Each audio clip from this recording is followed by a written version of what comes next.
tonight we're going to talk about what began to happen in the kingdom and what began to happen with the leaders, and what we're going to talk about how our leaders behave and how we behave in relationship to our leaders, and what Scripture calls our leaders to be and what Scripture calls us to be. So it's going to be kind of an interesting night. I love this topic about Luther's two kingdoms. We covered this a little bit in one of the Bible studies we did a couple months ago. We're going to dig in a little bit deeper tonight and see how that relates to what happened post-Solomon. But let's begin with prayer. Dear Lord, you have given us the gift of leaders. You have given us the gift of government. You have given us the gift of the job to be citizens in this country and in this world. Lord, it is not always clear on how we are to behave or what we are supposed to do, but we hope you can help us sort that out a bit tonight and look at your word and understand how you have given us all these opportunities to love and serve and given us direction on how to do that. Open our hearts and minds that we might see your blessing in the middle of that all. And we say this in Jesus' name. Amen.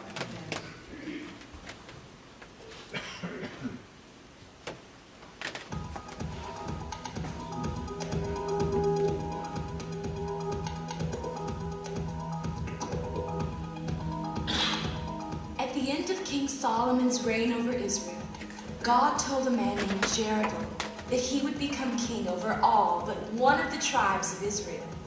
But Solomon wasn't ready to give up the throne, so he tried to kill Jeroboam, who escaped and fled to Egypt. A short while later, Solomon died, and his son Rehoboam was named king. The people were unhappy with the heavy taxes placed on them and went to complain, along with their spokesperson, Jeroboam. Despite their complaints, the king refused to listen. Furious, most of Israel made Jeroboam their leader and lived in the northern territory called Israel, where Rehoboam ruled over the southern tribe called Judah. After being a united country for many years, Israel was now split in two. The new king of the northern territory, Jeroboam, was worried that when his people returned to the south in order to worship at the temple of Jerusalem, they might be persuaded to become loyal to Rehoboam instead of him. So he devised a plan. He constructed 2 golden calves and told his people that they were the gods that helped them escape from Egypt many years earlier. Then he had a huge festival to worship these gods, and unbelievably, the Israelites went along with it. Then one day, Jeroboam was at one of the altars making a sacrifice, when a man who followed God approached Jeroboam and warned him that his kingdom would soon be ruined. Jeroboam stretched out his arm and shouted, "Seize him!" As he did, his hand shriveled up. Terrified, Jeroboam pleaded with the man to pray for him. So the man prayed for Jeroboam's hand, and it was healed. Even after this display of God's power, Jeroboam still led the people to worship other gods. For years, Jeroboam and Rehoboam were at war. When Rehoboam died, his son and then grandson took over as kings of Judah. His son worshipped other gods, just like his father. But Rehoboam's grandson, Asa, was different.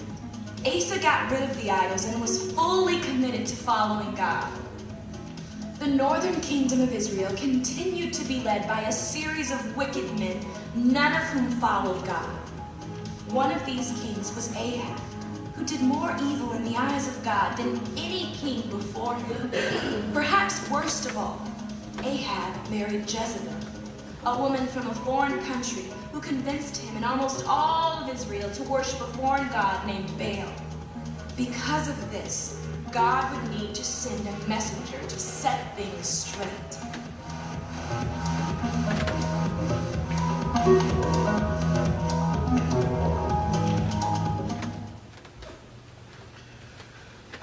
So the tale of a messed up country. Remember Samuel? Who was Samuel? prophet, priest, who was the last great prophet. And the people said, Samuel, we don't want God to be our king. We want a real king like everybody else does. We want somebody sitting on a throne. And what did Samuel say? He said, watch out for what you want. There will be ways of the king who will reign over you. He will take your sons and appoint them to chariots and to be his horsemen and run before his chariots. And he'll appoint for himself commanders of thousands and commanders of 50, and some to plow the ground, some to reap the harvest, some to make implements of war, some to equip the chariots. He will take your daughters to be perfumers and cooks and bakers. He will take 10% of everything you have, and you will not like this king. But the people insisted, and so he did. And so he was commanded by God, who said, fine, give him a king. And he chose, he was told to anoint Saul. Tall, good-looking, strong warrior guy. And that didn't go so well, did it? He was a terrible king. God said, forget you. And he chose David. Was David a good king? Yeah, I mean, aside from the adultery and then the murdering of her husband, I mean, he was the best king Israel has had. It wasn't perfect. And David had a series of sons, and one of them was Solomon. Solomon a good king? Yes. Solomon was wise. He was wealthy. He was a little bit overindulgent in number of wives and concubines he had. So he did not listen to the wisdom of God, and he ended up taxing his people and creating a scenario that was very volatile. And when he died, he left the country to his son Jeroboam. Did I say that right? Good, thank you, Danny. He left it to Jeroboam, who, what did Jeroboam do? Remember?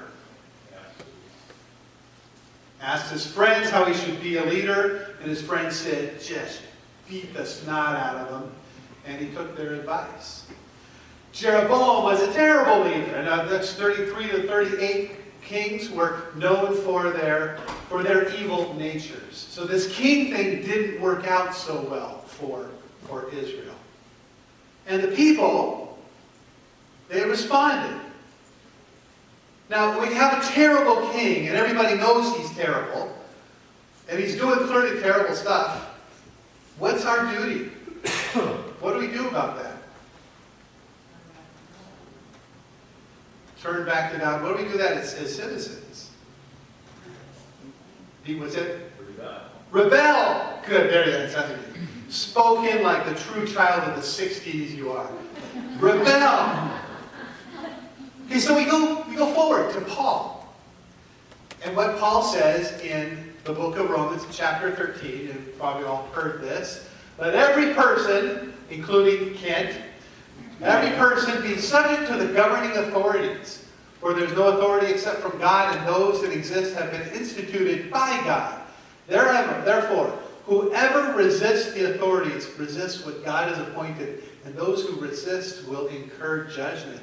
What does that say about our role with government? Should we be rebelling? So you got this horrible set of kings, godless men, and then you've got Paul saying, hey, wait a minute. Government is by God something that we need to obey. But it seems, Yeah, go ahead. Good, okay. it seems like the government is not separated from God. You know, like when Paul talks, it seems like the law is all together. You know, the spiritual law and the state law is the same. You are my shield tonight. It's exactly where I needed you to take us. Thank you very much. So Paul is talking about our role in government, and it's really easy to see, well, government should be godly, and they should be, the spiritual side and the government side should be kind of the same. It's a very American way of talking about government. We hear the Calvinists, the non-denominationalists, the Baptists talk a lot about we need a Christian government. Well, here is the Lutheran take on this that we're going to unpack a little bit tonight. And again, we talked about this in Bible study, so if any of you who are in that study have some insights, please jump in here. We're going to talk about how Luther saw the government as having two different realms, or two different kingdoms. But we're talking about two kingdoms in Israel tonight, so we're going to call two different realms. Next slide. What happened is that Israel was torn in two. I was on the wrong slide here. Israel was torn in two, the northern kingdom, the southern kingdom. And the question is this the right thing to do? When we rebel against the king, when we rebel against the leader, is it right to tear the government apart? Is it right to tear the country apart? It's a pretty big thing, because Jeroboam had 185,000 men lined up to attack the north. And God said, no, don't do that. But it was going to be a horrible, bloody mess. So is it the right thing to do when you see your leaders doing things that you think are wrong and ungodly? Okay, next slide. So Luther talks about two kingdoms, or two different realms, that are needed for good government. They are both godly. They are both important. They are both separate, and they're both very different. Next slide. The first is called the kingdom of the sword. This is the kingdom of power. This is a kingdom, this is the realm that makes certain that we have laws that you can't drive 100 miles an hour down to Key Avenue. That if you go to the grocery store and you buy $10 worth of groceries and they charge you $100, that you have some recourse to go back and get your money. That if somebody breaks into your house, there is a policeman there who is going to do something about that and a system to prosecute them. We need order in this world to function. The kingdom of the sword is about order. It punishes evil, it keeps things moving, and it coerces through a power. We like that. When we are obeying the laws, we like when we're driving 100 miles down to Key Avenue. We don't like that, but we like having, and we need this in order to function. The second kingdom, also a godly kingdom, is the kingdom of the gospel. The gospel speaks God's values. It lives out forgiveness and the changing of people through grace. And it connects people to Christ and understanding that they are a part of something bigger than just themselves, than just the community. Now those are two different groups, but they're both important. The kingdom of the sword keeps order, but it keeps the church from getting in the business of being the police, because that really screws up the church. Think about, let's go back to the Reformation. Maybe that's a good one. Reformation, the Pope had his army.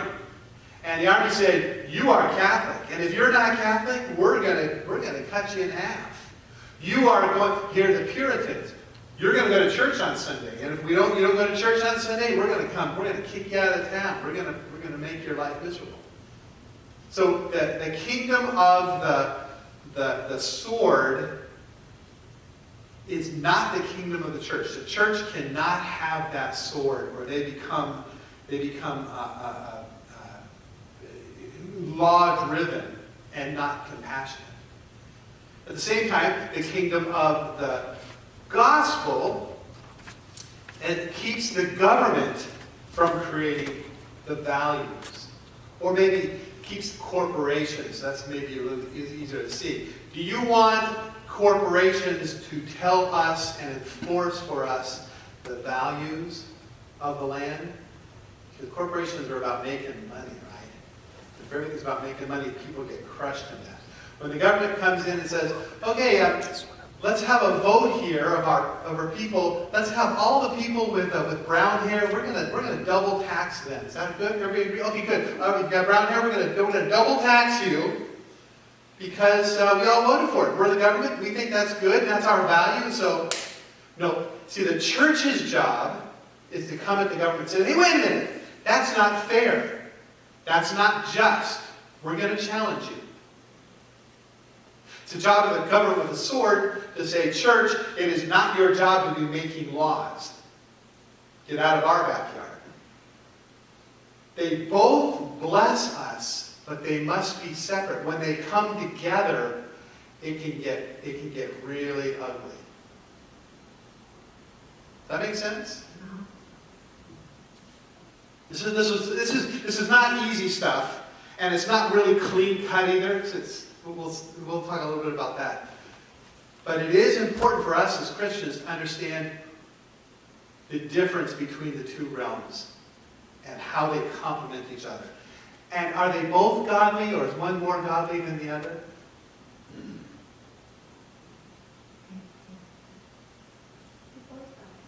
They're both godly. Thank you, Irene. Be the brave one. Courage. We talked about that in the chapel this morning with our kids. Courage. Stand on your beliefs. Yes, they're both godly. They both do things, but they both can get screwed up, and they can both become very ungodly. So, we were put in a position about 5 years ago as a church body that we had a problem. Obamacare was the law of the land. And the government was saying, these are the values that we are going to have. You're going to have to buy insurance. You're going to have to purchase something, that's not usually the government's role. You have to support abortion. You as an employer, church, sisters of the poor, you have to buy, you have to make abortion services available to your people. And we as a church said, hey, wait a minute. Those are not our values. You are stepping into our backyard by dictating your values. Now, we could have blown up. We could have attacked the government. We could have defied them and said, no way. But we as citizens, remember what Paul said? We're subject to the governing authorities. Doesn't mean we say, okay, whatever you say. No. It means we respect them. We appreciate they're doing God's work. They're trying to do God's work. They've screwed it up for a little while. They've stepped over the line. But we respect them. So we were put in this position where the government was saying, here are the values. We're mandating them. If you don't follow them, you will go to jail. This is about the time I was looking at getting on the board for our pension plan too. And I thought, am I going to jail for this? I haven't gone to jail, and I'm still on the pension board for that. But we were put in the place where we had to deal with this. So our synodical president, the president of the country of the Missouri Synod Lutheran Church, Matt Harrison, went before Congress. And so this is him making his case for where we stand in relationship to the government. So now that you know these different realms, I want you to listen to his case and see how the church is navigating between being challenging and being defiant, between being the church and not letting ourselves become the law-making state.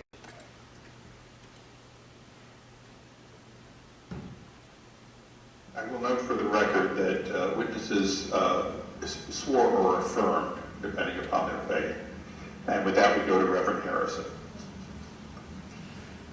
Thank you, Mr. Chairman. It's a pleasure to be here. The Lutheran Church Missouri Synod is a body of some 6,200 congregations and 2.3 million members across the U.S. We don't distribute voters lists. We don't have a Washington office. We are studiously nonpartisan, so much so that we're often criticized for being quietistic. I'd rather not be here, frankly. Our task is to proclaim in the words of the blessed Apostle St. John, the blood of Jesus Christ, God's Son, cleanses us from all our sin. And we care for the needy. We haven't the slightest intent to Christianize the government. Martin Luther famously quipped one time, "I'd rather have a smart Turk than a stupid Christian governing me." We confess that there are two realms, the church and the state. They shouldn't be mixed. The church is governed by the Word of God, the state by natural law and reason, the Constitution. We have 1,000 grade schools and high schools, 1,300 early childhood centers, 10 colleges and universities. We are a machine which produces good citizens for this country, and at tremendous personal cost. We have the nation's only historic black Lutheran college in Concordia, Selma.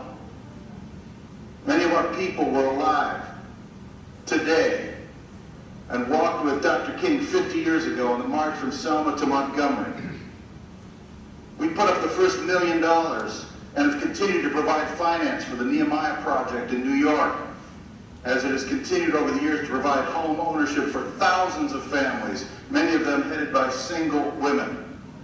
Our agency in New Orleans, Camp Restore, rebuilt over 4,000 homes after Katrina through the blood, sweat, and tears of our volunteers. Our Lutheran Malaria Initiative, barely begun, has touched the lives of 1.6 million people in East Africa, especially those affected by disease, women and children. And this is just the tip, the very tip of the charitable iceberg. I'm here to express our deepest distress over the HHS provisions. We are religiously opposed to supporting abortion-causing drugs. That is in part why we maintain our own health plan. While we are grandfathered under the very narrow provisions of the HHS policy, we are deeply concerned that our consciences may soon be martyred by a few strokes on the keyboard, as this administration moves us all into a single-payer program, a system. Our direct experience in the Hosanna Tabor case with one of our congregations gives us no comfort that this administration will be concerned to guard our free exercise rights. We self-insure 50,000 people. We do it well. Our workers make an average of $43,000 a year. 17,000 teachers make much less on average. Our health plan was preparing to take significant cost-saving measures to be passed on to our workers just as this health care legislation was passed.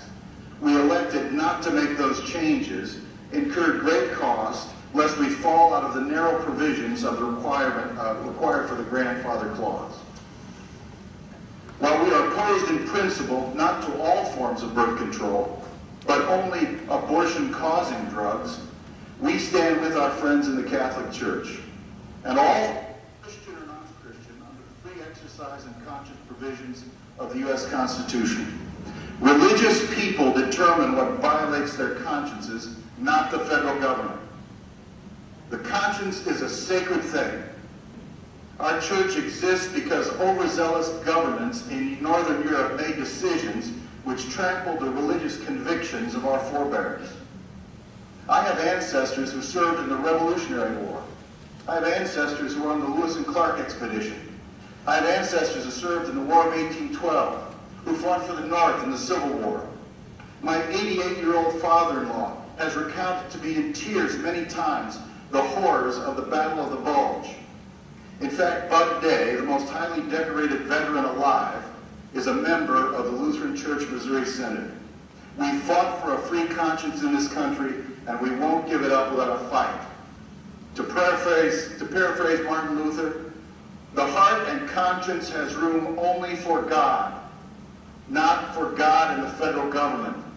The bed is too narrow, the blanket is too short. We must obey God rather than men, and we will. Please get the federal government, Mr. Chairman, out of our consciences. Thank you. Thank you. Yeah, wow. What did you hear there? What did you hear there? A man who's hating the government? Who's defying the government? Who's rebelling? And is trying to reason with He's trying to reason with it. That's a little bit oxymoronic, that reason with that. I know. Is there a man who is rebelling? Or is he embracing? What do you hear? Bold empowerment of his belief. That's good. Say again, A bold empowerment of his the belief bold empowerment of his in belief. the historical days that built up to that point when he sat in front of that body. And his heritage and what it meant to him. Deep roots that fought for those beliefs, and he still boldly believes it. And those beliefs are, what is the place of the government? What did you hear? How did you hear him affirm the government? Not to infringe on the beliefs of So the government, yes, the our church. conscience, the government should not be influencing or imposing on our conscience and saying, you have religious feelings about or beliefs about abortion, and we're going to trample those. So how did you hear him affirm the government? Yeah, he was veterans. Lewis and Clark, that was a government expedition. Bud Day, or whoever that guy, the decorated veteran, was LCMS. And so he embraces the government. But I thought he did a nice job of defining the government has a job, but when you step into telling us what our conscience should be, then you have stepped over your job. and also representing that the people that he was voicing for have a good conscience and bringing up the charities and all the goodness that they do. Yeah, out of In that a sense, to conscience validate. comes stuff that the culture can really value.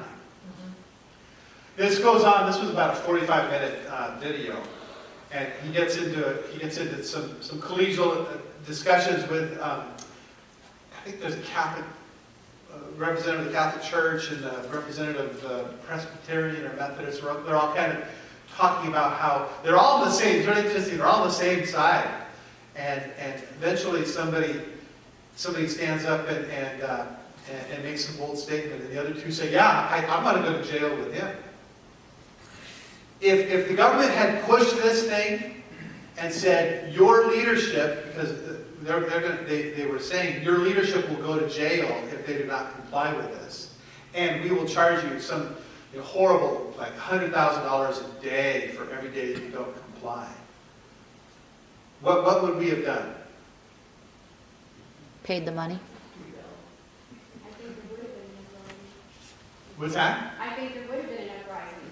Well, we would have gone to jail. Yeah. Matt Harrison would have gone to jail. And I being on the board of our pension and medical plan would be at risk of that too. Fortunately, we're past that.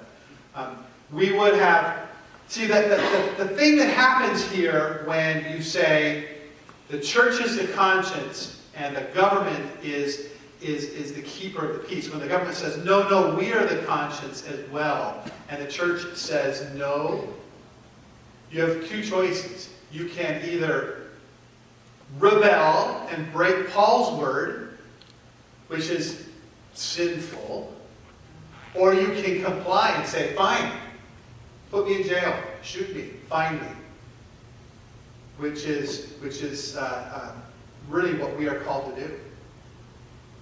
We are called to obey the government, and eventually, hopefully, reasonable people say, "What are we putting all these nuns and pastors and people in jail for?" Because we'll do something about that. But there is a price to pay. If you stand on that position of I am in charge of my conscience and the government is not. If you stand there and the government comes after you anyway, you have to be willing to pay the price.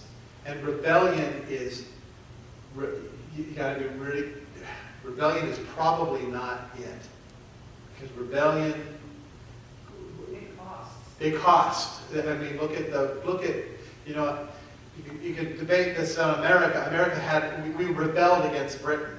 How many people died? There's just been, if you look at rebellions, they are horrible.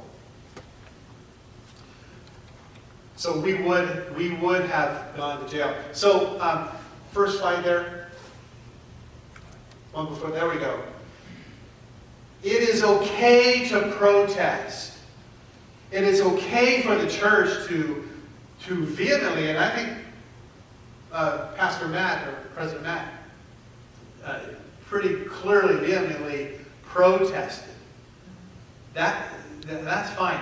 But, next slide, destruction is counter to the sword. And the sword is here to protect us from destruction. And it's God's way to protect. So when you start burning building down because the government's doing something you don't like, that is not okay. It's okay to protest. But when you start burning things down, it's not. Next slide. This just came out yesterday. You've heard this? The new California? Very interesting, isn't it?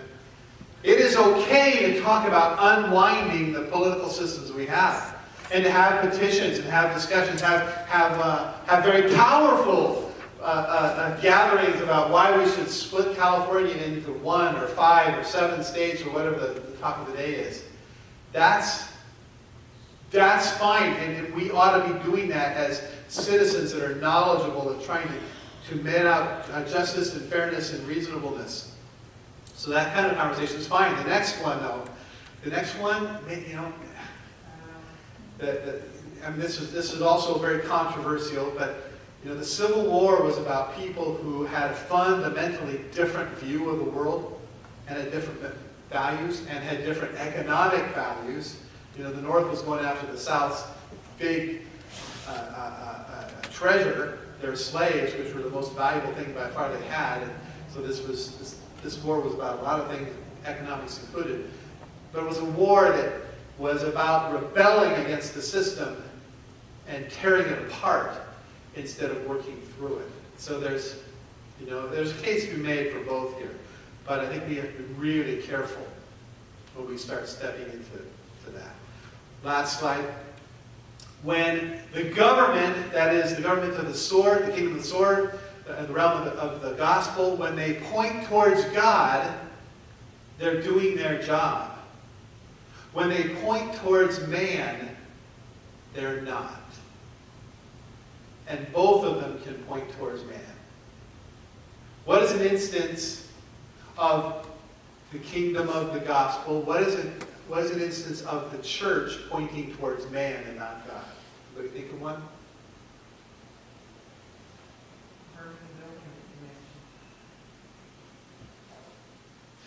Burning. Are you talking about the rebellion? Yeah. When has the church not done its job to point people towards God, but pointed people towards man? You know, the Reformation was probably a great example. The church had become very humanist and secular and man-oriented, pointing towards the system and the people and the Pope. And Luther said, no, you're pointing the wrong thing. We're going to reform this thing. We're not going to destroy it. We're not going to burn it down. We're not going to tear it apart and kill people. We're going to reform it. Now, some people did tear it apart and kill people. Some people did. But that was a valid thing. When the sword becomes something that points towards man and not God, it needs to be challenged as well. And Rehoboam took over Israel, the northern kingdom, and he built temples, and he built golden calves because he wanted his people worshiping there, not God. Because he wanted people to have he wanted to control their beliefs and their understanding and not be influenced by what was happening down in Jerusalem. So he used the sword to point towards man and not God. And that needed to be challenged. And it was. So this is kind of complicated stuff. If you want more, I've got a handout here that talks about the two kingdoms. I'll just leave them here. You're welcome to come grab. I've got about a dozen of them. I'll put it back here and grab them on the way out. Anybody have any questions on these? Put them right here. Right behind the sword. Anybody have any questions on that? It's pretty heady stuff I threw at you tonight after a big meal. I have two questions. One is, Pastor Matthew Harrison, you said that it goes on for 45 minutes. Is that online anyplace? Yes, it is on YouTube. It's a 41-minute video. It probably includes this, and it includes questions and answers, and all the senators are getting into this. And some of them are sympathetic. Darrell Issa, I think, was the first one we saw. He's a very conservative senator from Southern California. He was sympathetic. Some others were kind of in their face. we have an agenda here and you're not on our page, and so we're going to crush you. That's what government should do. Second one is, what is Luther's quote? All I can remember is that I can do no other. Here I stand, I can do no other. Luther, what's Luther's famous quote when he was called before the Council of Trent? When he was called to take his stand in front of the Catholic Church on whether they were going to burn him at the stake or not, and he was supposed to recant. He stood up and he said, "Here I stand, I can do no other. I stand on the Word of God." I think that's what I got on Matthew Harrison's. Yes, I think that I'm not a biggest fan of Matthew Harrison, but I think he did a brilliant job of saying, this is where we stand. And later you'll see, and if you're going to jail for it, then we're going to jail, but this is where we stand. So. But it's difficult when you have some of those people that think they're above God. Great point.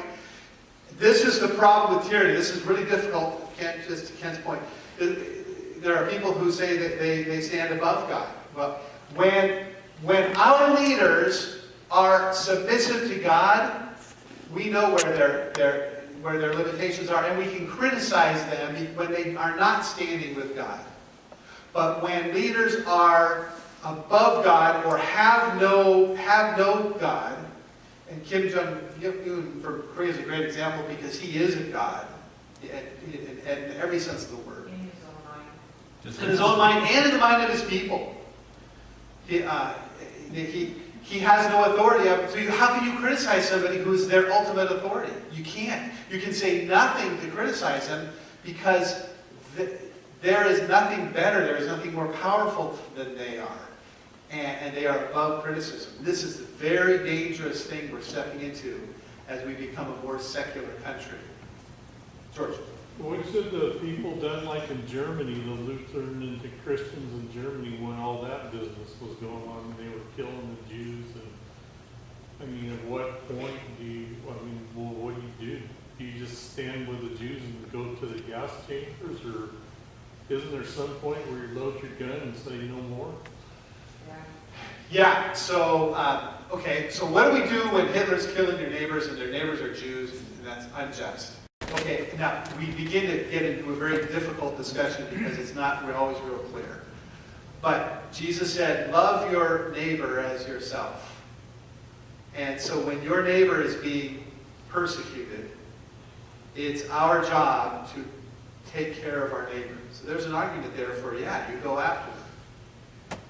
At the same time, if you're gonna do that, you have to be willing to pay the price and say, I realize I'm going up against the machine here, and I'm willing to do that in order to do what's right for my neighbor.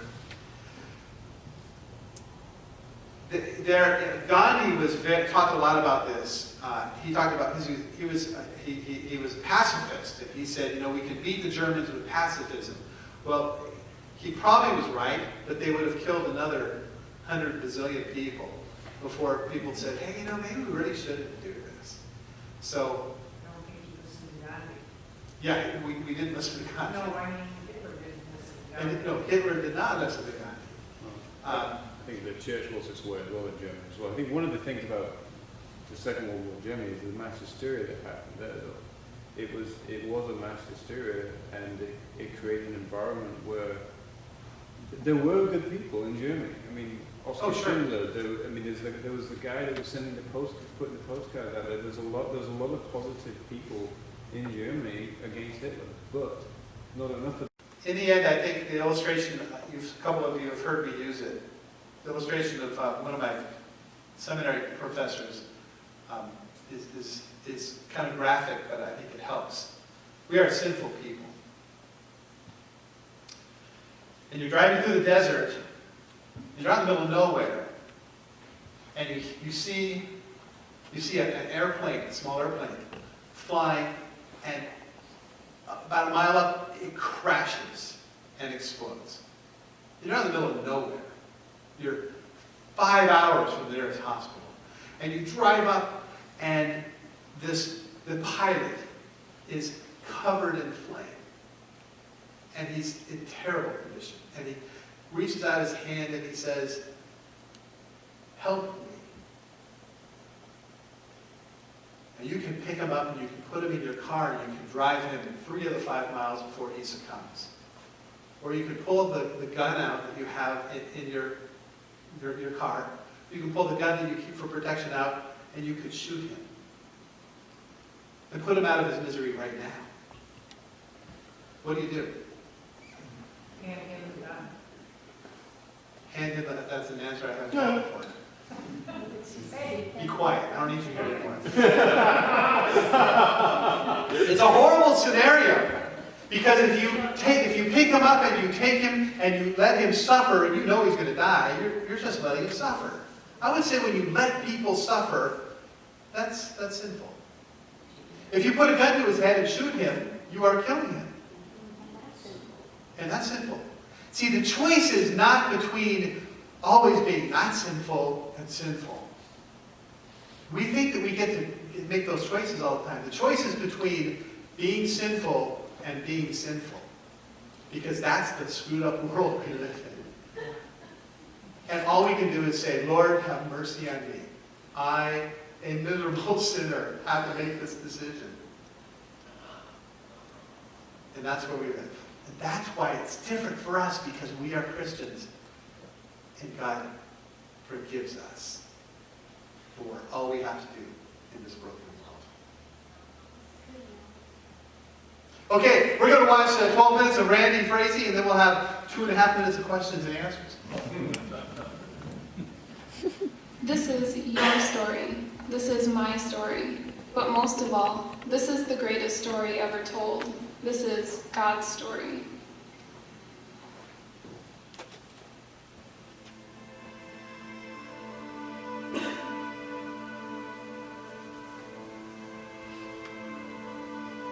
Rehoboam went to Shechem, for all Israel had gone there to make him king. When Jeroboam, son of Nebat, heard this, he was still in Egypt, where he had fled from King Solomon. He returned from Egypt.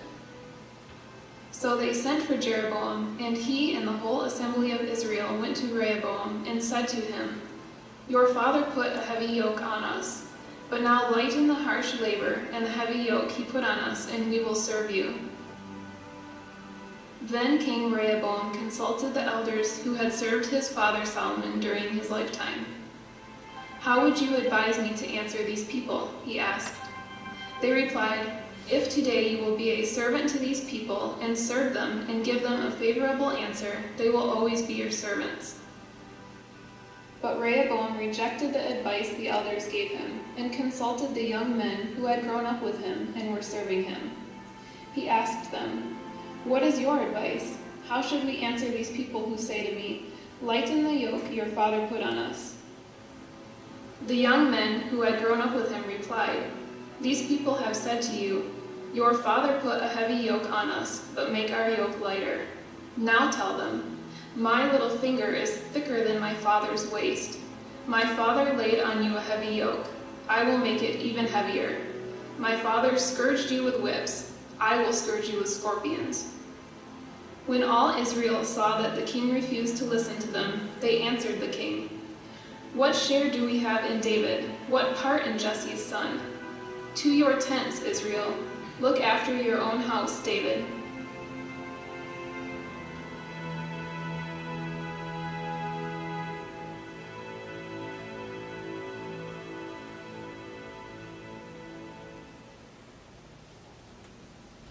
When my son Stephen was a senior in high school a few years back, he took a class on film criticism. Now, they didn't have classes like that when I was in high school, where the fundamental idea of the class is to watch movies. I tell you, school would have been a lot more enjoyable experience if I had watched more movies. After you're done viewing the movie, you write a critique based on 6 categories. First, there's the setting, the place and circumstances where the story unfolds. Second, you have the characters. Who are the main characters of the story? Then you identify the point of view. From whose point of view is the story being told from? Then there's the plot. There are actions that take place that cause the primary conflict. Next we have the resolution. The story is being brought to some conclusion. The conflict is being resolved either positively or negatively. Finally, there's the theme. There's an overarching theme to every good movie. Like in the movie Shawshank Redemption, the theme is, you guessed it, redemption. Here's the setting for the story. Toward the end of King Solomon's reign, he got real aggressive with building projects and ships. And to pay for it, he overtaxed the people and forced them to participate in hard labor. Solomon dies and the throne is passed to his son, Rehoboam. This is where our story picks up. Who are the main characters? First, we have Rehoboam, Solomon's son who takes over the throne. He's from the tribe of Judah. Second, we have Jeroboam from the tribe of Ephraim. You get the sense that naming a kid with Boam at the end of a name was pretty cool back then. Rehoboam, Jeroboam, Randyboam, Maxaboam, Jacoboam, Bobaboam. I dare you to try it using your own name. We first learn of Jeroboam in 1 Kings chapter 11. He was a young man and an officer in Solomon's cabinet who was very successful and capable. A prophet tells Jeroboam that he's going to make him king, but not now. Apparently Jeroboam doesn't wait and he rebels. Solomon attempts to kill him, but Jeroboam escapes and flees to Egypt. Point of view? There was a movie that came out a few years back called Vantage Point. It basically re-showed the same dramatic scene, a bombing, from the vantage point of about 4 different characters. Each angle brought the viewer a different insight on what really happened. Now in the Bible, there are 2 points of view in every story. There is the lower story point of view and the upper story point of view, or how we see the story unfold and how God sees the story unfold. Let me start first with the lower story point of view, how it could have been written up in the Jerusalem Post. Here's the plot. When Solomon dies, Jeroboam feels that this might be a good opportunity to come back home and to appeal to Rehoboam for relief. When he stood before the king, he said, "Your father put a heavy yoke on us, but now lighten the harsh labor and the heavy yoke he put on us, and we will serve you." King Rehoboam consults the elders who served his father Solomon. I love the way they put their counsel.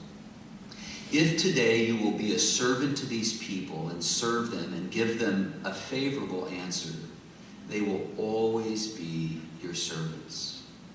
But Rehoboam rejects their advice. He then goes to the young men he grew up with and who were now serving him. This is just a crazy idea. Not only are they young and inexperienced, but they are totally set up to tell the king what he wants to hear. Essentially, they say, make their yoke and burden become even greater. Well, King Rehoboam goes with this advice of these younger men. That is the plot that has all kinds of conflict you can shake a stick at. Now for the resolution. How is this conflict resolved, either positively or negatively? It is resolved by the nation being divided, torn in two. Jeroboam takes the 10 tribes of Israel to the north and forms a new nation called Israel. He becomes their king. Rehoboam stays on as the king of the 2 remaining tribes in the south, Judah and Benjamin. Their nation is called Judah. Now for the theme. What is the overarching theme of this story? A house divided against itself cannot stand. Jesus said that when some of the teachers of the law were suggesting that Jesus was casting out demons by the power of Satan. Jesus said Satan is smart enough to know that if he casts out his own, his enterprise won't make it. Apparently human beings are not that smart because we do this all the time. You know, life is hard enough dealing with all the outside influences. It's just plumb crazy that the people of the same family, on the same team, would turn on each other. That house, Jesus said, is doomed to fail. And fail it did. The once mighty nation that God built from scratch, that was the talk of the world, unstoppable in all ways, has now been severely weakened, not by an outside enemy, but from within. We see the same thing happening in our day with our families, our neighborhoods, our churches, our cities, and even our nation. When we are divided within, we will eventually crumble. That is the theme in the lower story for us to walk away with today. But if we change the point of view, there's even more. If we look at it from God's perspective, we see the plot unfolding in a little different way. Looking on this story from above, we are told that when Rehoboam decided not to listen to the people, that this turn of events was from the Lord. After Jeroboam rallied this huge insurrection and became king, we are told that Rehoboam mustered up 185,000 young men to engage in a civil war. God sent this message to stop them in their tracks. Do not go up to fight against your brothers, the Israelites. Go home, every one of you, for this is my doing. It appears from the lower story that the cause of this conflict was Rehoboam's decision to listen to the younger counselors and ignore the needs of the people he served. And God certainly used this human event, but the ultimate cause was God. And this leads us to an even greater theme. A house divided against God cannot stand. God made this decision back when Solomon was still king. Solomon let his many foreign wives turn him away from worshiping God alone. He let his heart follow after and worship other gods. Here's what we learn at the end of the last chapter of the story. The Lord became angry with Solomon because his heart had turned away from the Lord, the God of Israel, who had appeared to him twice. Although he had forbidden Solomon to follow after other gods, Solomon did not keep the Lord's command. So the Lord said to Solomon, since this is your attitude, and you have not kept my covenant and my decrees, which I commanded you, I will most certainly tear the kingdom away from you and give it to one of your subordinates. Nevertheless, for the sake of David your father, I will not do it during your lifetime. I will tear it out of the hand of your son. Yet I will not tear the whole kingdom from him, but will give him one tribe for the sake of David my servant, and for the sake of Jerusalem, which I have chosen. God has been more than patient with Israel. He was doing his part perfectly, blessing them, expanding their territory, and the list goes on. But Israel failed to do their part. Solomon so distorted Israel's worship of God with the worship of other gods that no one would credit this incredible community's rise and strength to the name of Yahweh. Israel was completely distorting the upper story plan of God to reveal his promise, his presence, power, and plan to get all people back.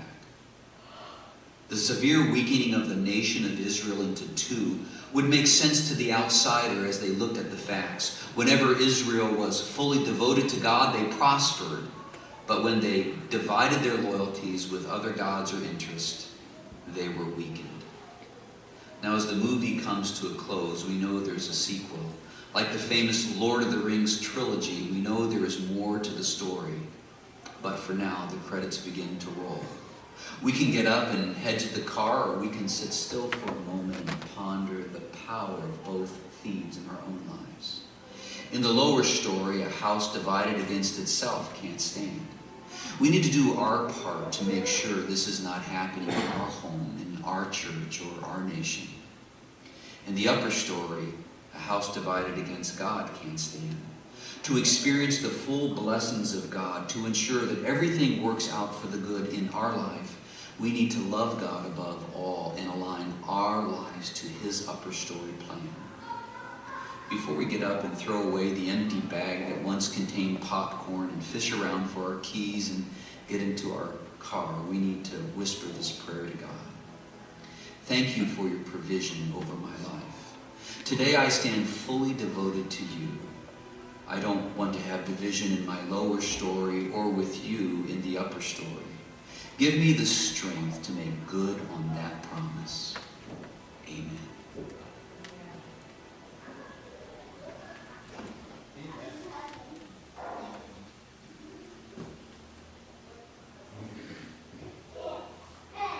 We have about 2 minutes left here. Anybody have any profound Anything that strike you as profound or very meaningful from either of these discussions tonight? God is in control, and he's gonna do what he's gonna do, and it doesn't, it's not up to us to change it, it's to stay focused on him. He's going to do what he's going to do and stay focused on On him. God. Seems like a lot of them had a very sharp memory. And I tend to do that too. It is amazing how short their memory is. Yeah. Yeah, twice. He talked to Solomon twice, and he kind of forgot. I find that just remarkable. I think once might leave an impression on me. But that is our nature. God talks to you. For what? God talks to you. God. You're in your position because God talked to you. Well, God talks to all of us. Yes. I mean, he talks to me through the scriptures. He talks to you through the scriptures. I've been trained to look at them and be able to speak on them. But he talks to both of us, yeah. But I haven't had a vision of God You think it was your decision. Well, that's true. I think it was my decision. That's right. I've got to be humble about that. Most things in my life I have absolutely no influence over, even though I think I did. Well, you guys were, this has been a good class tonight. There was a lot we talked about. And if you have any questions about either something he talked about or what we talked about in the first half of this, I'd be glad to spend some time with you. Some blessings on your drive home. Be safe. May God grant you peaceful sleep. Amen. We had extra food.